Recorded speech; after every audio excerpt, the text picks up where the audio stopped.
আজকে এসেছি আমরা দিনাজপুর জেলার নবাবগঞ্জ থানার আফতাবগঞ্জে। এইটি হচ্ছে মসজিদ।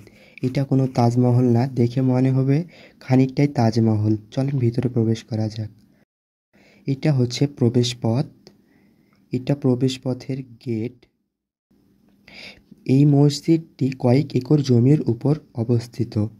এখানে একসঙ্গে ৫,০০০ মুসলিম নামাজ আদায় করতে পারে। এই মসজিদটি বানাইতে ৫০ থেকে ৬০ কোটি টাকা খরচ করা হয়েছে।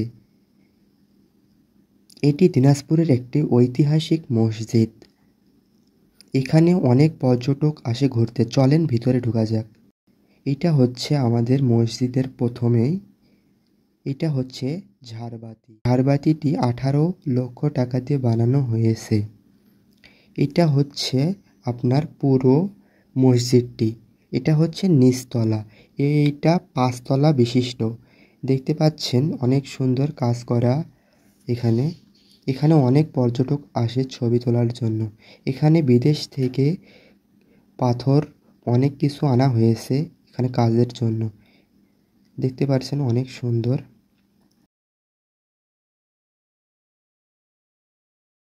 এটা হচ্ছে দ্বিতীয় তলা, আর উপরটা হচ্ছে তৃতীয় তলা। এখনো তৃতীয় তলার কাজ হয় নাই।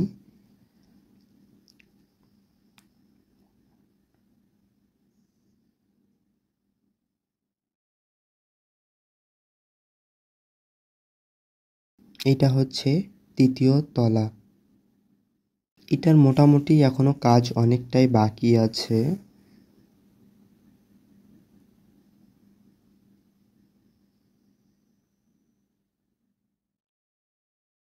এখন আমরা শুনব এখানের স্থানীয় একটি লোকের কাছ থেকে মসজিদের বিস্তারিত সবকিছু।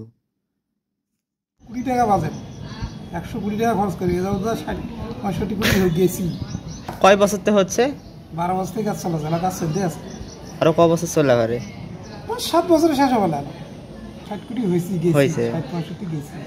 দেখি সব বাজার থেকে উঠলো না সরকারের কিছু অনুদান? বাজার থেকে না, স্বপ্নপুরি এত খরচ করা যায় আর আপনারা যারা দিনাজপুর জেলার আশেপাশে আছেন তারা অবশ্যই আফতাবগঞ্জ মসজিদটি দেখতে আসবেন। ধন্যবাদ সবাইকে।